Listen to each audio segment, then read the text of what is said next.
주변이 공실로 엉망인데 15평짜리 상가를 8억에 판답니다. 여기도 뭐 크게 했던 것 같은데 싹 다 폐업하고 잔해만 남아 있습니다. 안녕하십니까. 반도의 나그네 강호발입니다. 오늘은 한국에서 손꼽는 잘 살았던 도시 울산에 왔습니다. 한때는 용접의 불꽃이 꺼지지 않던 저 정 회장님의 정신이 살아있는 그런 곳이 올시다. 그 중에서도 울산 우정혁신도시 되겠습니다. 전국 혁신도시 중의 하나라고 보시면 됩니다.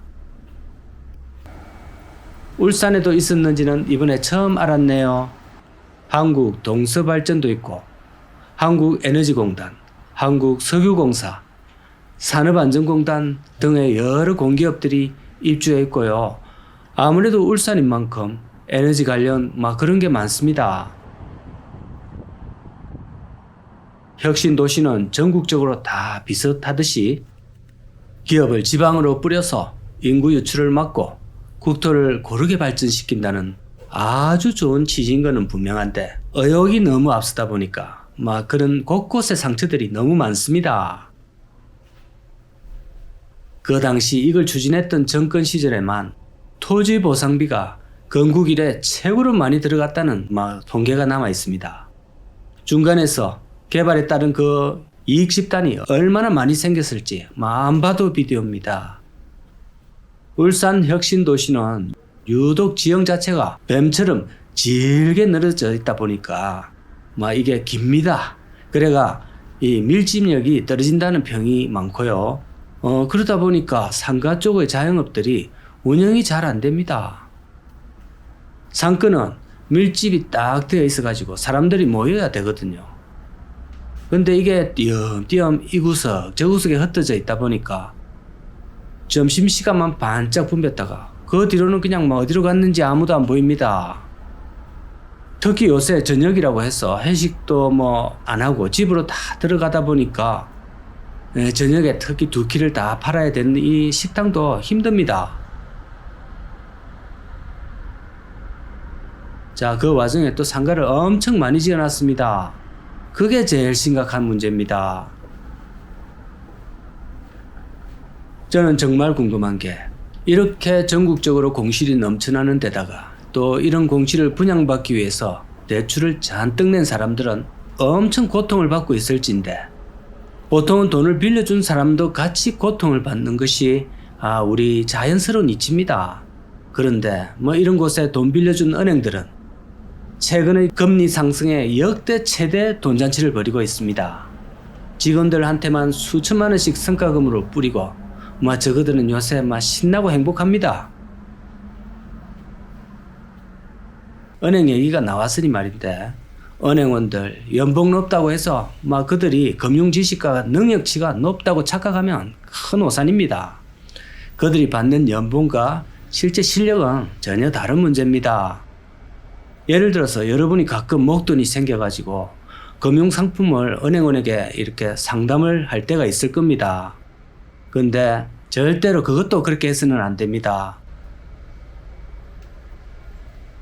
무엇보다 그들은 주로 상부 지시에 의해서 상품을 팔거나 그들 은행에서 팔아치워야 되는 상품 위주로 소개할 확률이 대단히 높습니다. 최근에 홍콩 ELS 그것도 바로 그런 문제로 인해서 이제 사고가 터진 겁니다. 또 그들은 돈 세는 일이 위주이고 심지어 자신이 권하는 상품에 대해서는 깊이 알지도 못합니다. 즉 은행은 기계적으로 돈을 주고 받는 로봇이라 봐야 됩니다. 전국적으로 가계부채도 역대 최대에다가 자영업자들 곡소리가 여기저기 나고 있고 또 여기 이렇게 보셔도 공실이 상상을 초월하는 수준인데 이런 거 지을 때 다 모두 은행이 빌려준 돈이거든요. 근데 어째서 빌려준 그들만 멀쩡한지 참으로 이해가 안 됩니다. 이렇게 모든 게 어렵고 심각해져 있는데 빌려준 친구들은 항상 멀쩡하다 못해 너무 잘 살고 있거든요. 자, 이거는 뭔가 시스템에 문제가 있어 보입니다.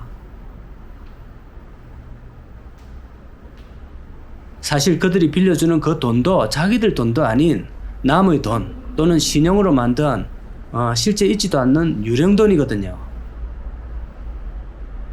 나라가 빚더미에 허덕이고 돈이 이런 곳에 다 묻혀 있어가 생산을 못하고 있고 시중에 돈이 안 돕니다.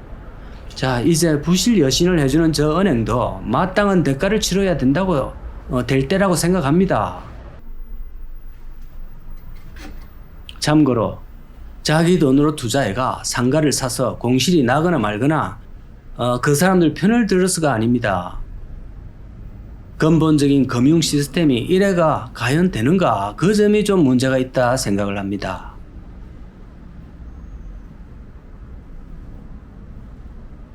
자, 여기를 한번 보세요. 건물 전체가 텅텅 비어 있습니다.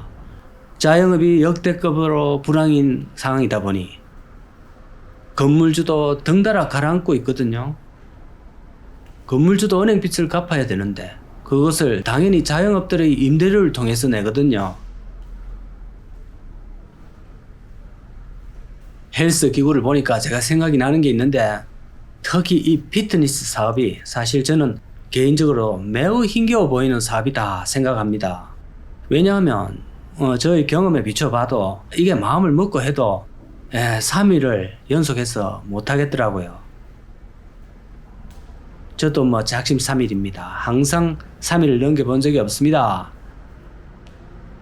작심 3일의 대표주자이기 때문에 금연도 작심 3일이듯이 이 운동도 작심 3일입니다.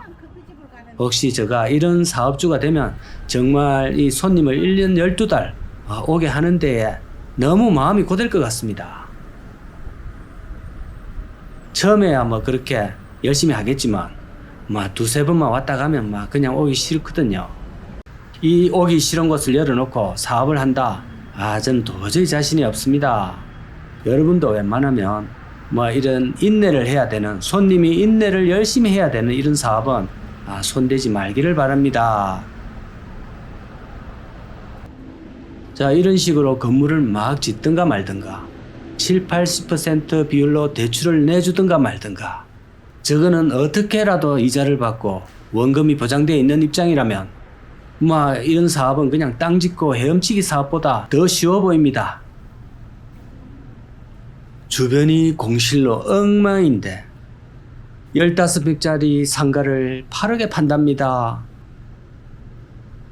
역시 자본주의에서는 돈을 쥐고 있는 은행 사업을 해야 되는가 봅니다. 무적이네요, 완전.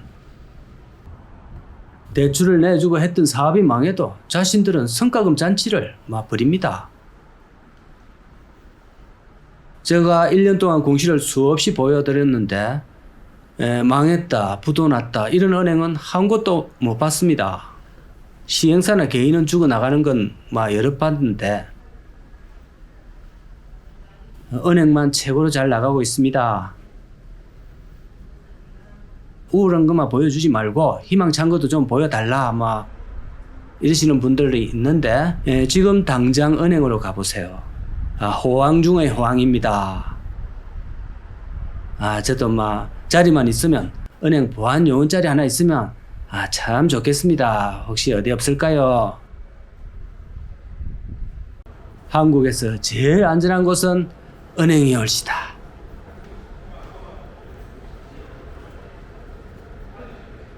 어찌됐거나 전국의 혁신도시는 반은 망한 사업인 것 같습니다. 공기업만 이전하겠다라고 목표한 적은 없거든요. 이상하게도 억지로 내려보낸 공기업 말고는 기타 사기업은 전혀 안 들어옵니다. 중화학공업의 메카인 울산에서도 혁신도시로 들어온 기업이 없습니다.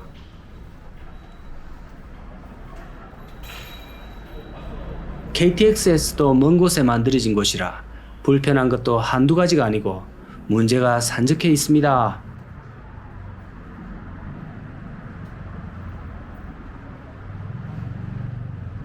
자, 오늘은 울산 혁신도시에서 또 인사드렸습니다. 감사합니다.